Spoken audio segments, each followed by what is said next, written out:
Yo, StreamOven time. This week on the StreamOven. Before we get into the review, my friend Duckzilla is going to open this podcast here.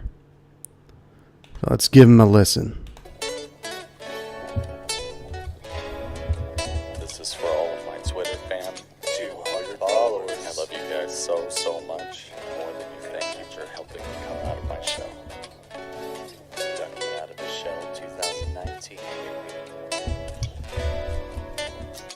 Yeah, looking around the room, I can tell that you are the most beautiful girl in the room. In the whole wide room. And when you're on the street, depending on the street, I bet you are definitely in the top 3 good-looking girls on the street, depending on the street. And when I saw you at my mate's place, I thought, what is she doing at my mate's place? How did Dave get a hottie like that to a party like this for one day? Ooh. That was Duckzilla. You can find his link in the description. What a beautiful voice. An original song to start this amazing podcast off. So, as I said, this week we're reviewing Grizzly Bear. You can find her link in the description as well. So, before I get started, though, I'd like to thank each and every one that participated in me and Bayla's Water Aid charity yesterday. You know, we raised a whopping $700 for clean water that everyone should have access to drink across the world. It was a super fun stream. Played some League. I got my butt kicked. Had to do a shot of Korean hot sauce, so that was pretty fun. But let's get on into this review. So one of my first thoughts about Grizzly was the art actually looked really nice. It wasn't anything too complicated. It wasn't anything really that complex, but the colors are just saying yes to my eyes. Everything looks like it should. Even the little emblems on the banner, I love everything about. Plus, I really like the color green as well. But I really like the way her channel looks, honestly. So she has a leaderboard that's also up and running. And I don't know what it was for. Maybe I have to hear the backstory on it. But she has a very interesting KFC video of chicken and waffles on her channel for some reason. So I thought that was funny. So one of my first thoughts when reading her channel was, this is Grizzly. This is original. This looks. I'm already learning a little bit about this channel, and I haven't watched anything. So this is very good for channels to have, especially if you're trying to draw in new people. So let's get into a little bit about what makes this streamer a little bit different. So, well, first off, I really liked her merch. She has a little hoodie with a little emblem on it, and I really love the appearance of it. Like, if I saw it in a store, I probably would have bought it. So I think the biggest thing that makes Grizzly different is a natural, fun vibe. It's really hard to fake a natural, fun vibe. It's really hard to teach as well. Sometimes I watch other streamers and it's almost like they're trying too hard to be funny and kind of they're over the top, trying to be entertaining 24/7. But Grizzly kind of takes a different approach. You'll find her playing Minecraft or Jackbox games and a voice call with the friends. So the atmosphere is it's not really forced, and you really get a good feeling watching. I was actually privileged to play a little bit of Jackbox games with her, and I had a blast. Her friends are funny. She's funny. I think this is what content creators should really thrive for.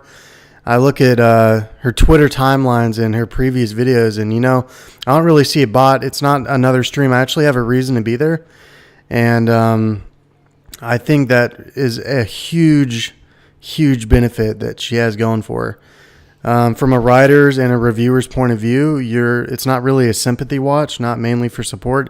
You actually kind of have a reason to stay when watching Grizzly. It's fun, it's unique, it's involving. Basically, it's Grizzly. So her affiliations, the Sleuth community, I hope I'm saying that right. And some games you can catch her playing is the Walking Dead, Spider-Man, Minecraft, Jackbox games, even Call of Duty. Basically, she plays a lot of games. So let's go ahead and get into this interview, though. It was long. So I asked her, why do you stream? And she said, truthfully, I can't say there is one reason why I stream. So many things have changed over the years. I had started out just thinking it was something really cool and a way for me to come out of my shell. Then I started to make friends. I started to grow. Then I saw it actually affected other people. I've had some viewers with depression that have said I've helped to bring a smile on their face. Aw. I've given people something to do when they come home, made people interested in video games and they want to try something. I made friends where people come to my stream to play video games. It is a place for people to come and have fun. It is now a safe place for people to come to whenever. I stream because it's fun and I love to do it. I love meeting new people and I love to hang out and play video games. I want to make other people happy, a hobby or something to try, but now it is becoming a full passion of mine. I can't imagine not streaming at this point. My viewers, the people who come and talk and hang out, this is why I continue to stream as much as I can. Making even just one person happy is one of the best feelings in the world. So then I asked her, what are your thoughts on follow for follow and, ways many new streamers grow? And she offered a very interesting perspective. I really loved it. She said, this is kind of a tricky question. After going at streaming for 4 years now, I started to see a lot more people growing with follow for follow, so I kind of went with it, and then I hit a stall. As I started, I believe it can help. I've had some people as follow for follow that became friends and did collaborations with. I believe it is a small way to start out, but you have to have pieces with it. You need to interact with people that you have followed and the ones that have followed back. Sometimes you can make a good friendship with, at least at the beginning. I also understand that sometimes it is harder for small streamers to be spotted, so the more followers that you have, the more likely it could be that Twitch recommends you to other people to watch. It is a way to start getting your channel to get viewed, so I see it as a tool to start to grow your channel, a way to get your channel as something more recommended, but I don't think it's a permanent solution. I think they'll truly grow as a streamer as only follow for follow, lurk for lurk, then they have a lot to learn. They will realize something isn't working and change what they do, or they will quit. I do think also starting out in a community can be good. Meet some streamers like yourself, learn from them, and improve yourself. Meet others to do collaborations with. I feel that this is where I grew the most, going into some communities to meet different people, and I grew from their examples. And even when either they left the community or I did, we stayed friends. Then their friends come to each other's streams, and then their friends. That is how it seems to have worked for me. Now in the communities, you do have to interact. Do not be the person who only posts when they are live. Actually interact and show you're there as a person. I think people should do what is working for them, what makes them feel best. Some people just like to see the big follower number, and that's fine. For me personally, I want to have people active in my chat. I want real people to hang out with, so I made sure to interact with people. I still have a lot to learn, but I think those two ways were a way for me to get started. You have to grow and you have to change. I just noticed for me personally that this is what worked for me after I've been going to Twitch for 4 years with no growth. Then I got enough growth to kickstart my channel using these methods. The methods I don't agree with is self-promotion and other streams without their permission or automated messages. Interact with your viewers and don't just automate everything. Plus, it is rude to just go to streams to show yourself off. So lastly, I asked her, what are your goals? And she said, my largest goal is to aim for being a Twitch partner, full-time streamer. I would love to turn my passion into a career. It may seem selfish, but it is also because I want to be there for people. I want to be available for a time as a place for people to go. I want to be the person that a kid sees and says, ooh, I want to try that. I want people to learn from my experiences and learn what you can do, that you can also do the things you love if you just work your butt off. I want people to see that it is okay to struggle and to keep pushing on. I want to be an example for the gamers who are not perfect and win every game. That an average gamer is just as cool as the big guys. I want people to know who I am, that I struggle, and that I know the struggle, and that they can do this. They can survive whatever's going on. They are strong, and they are amazing. I want people to come into the stream and feel happy. My goal is to entertain people, make them happy, and make them feel safe and excited to get up every day. I feel the best way to do that would to someday be a full-time streamer. I also have so many ideas for shows and things to do, but with having work and such, I don't have all the time or money to do all of them. But the ones I focus on are the ones that have to do with my viewers. I love the interaction and love being able to add them into my streams. Someday I just want to have this whole community where we all support each other, where we can all come together as one, to have a fun and enjoy what we do, to just be whom we are without judgment. I want my streams, my community, everything to be a place where a person can be. That is the ultimate goal. What a beautiful goal that is, Grizzly, honestly. I sent you these interview questions. I sent her these interview questions. I did not expect to get the lengthy responses that I did, but there's a ton of rich content in there that I think a lot of us could learn from. So, in conclusion, I think Grizzly is unique. You can definitely tell that she's been streaming for a few years because of what her focus is actually on. You go to a Grizzly stream and you're going to have fun. The channel looks good, and I think her attitude and entertainment as a content creator is very good. The only constructive criticism I would like to offer is maybe to try bigger things.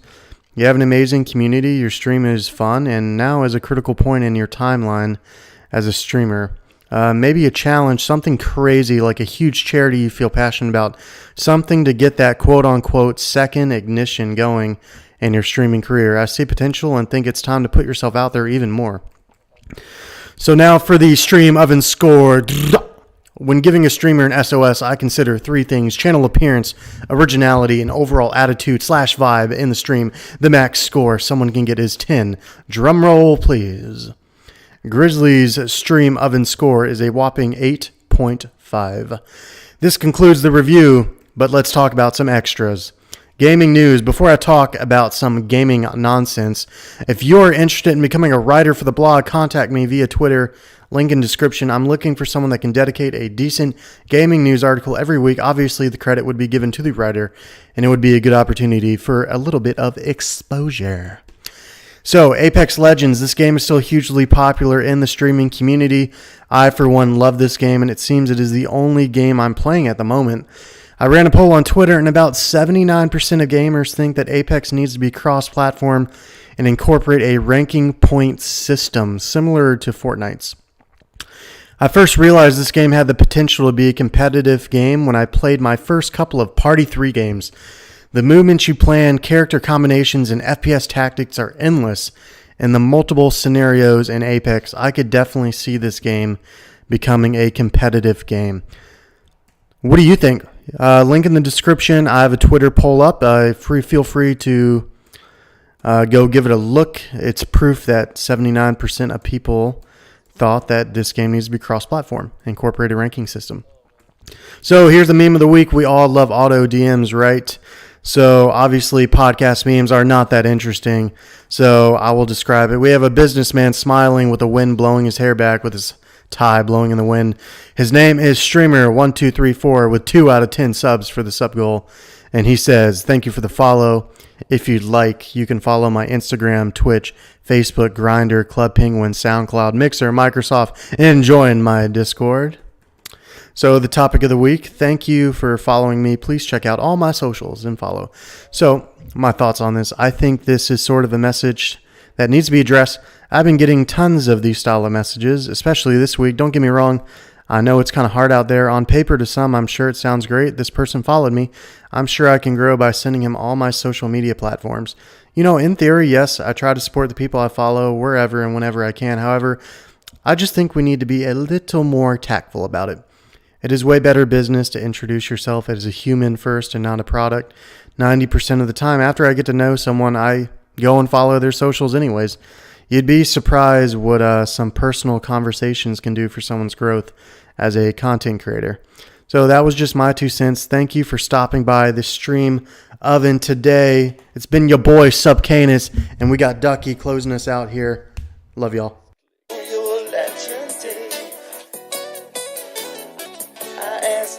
If he's gonna make a move on you, he's not sure. I said, Dave, do you mind if I do? He said he doesn't mind, but I could tell he kinda minds. But I'm gonna do it anyway. I see you standing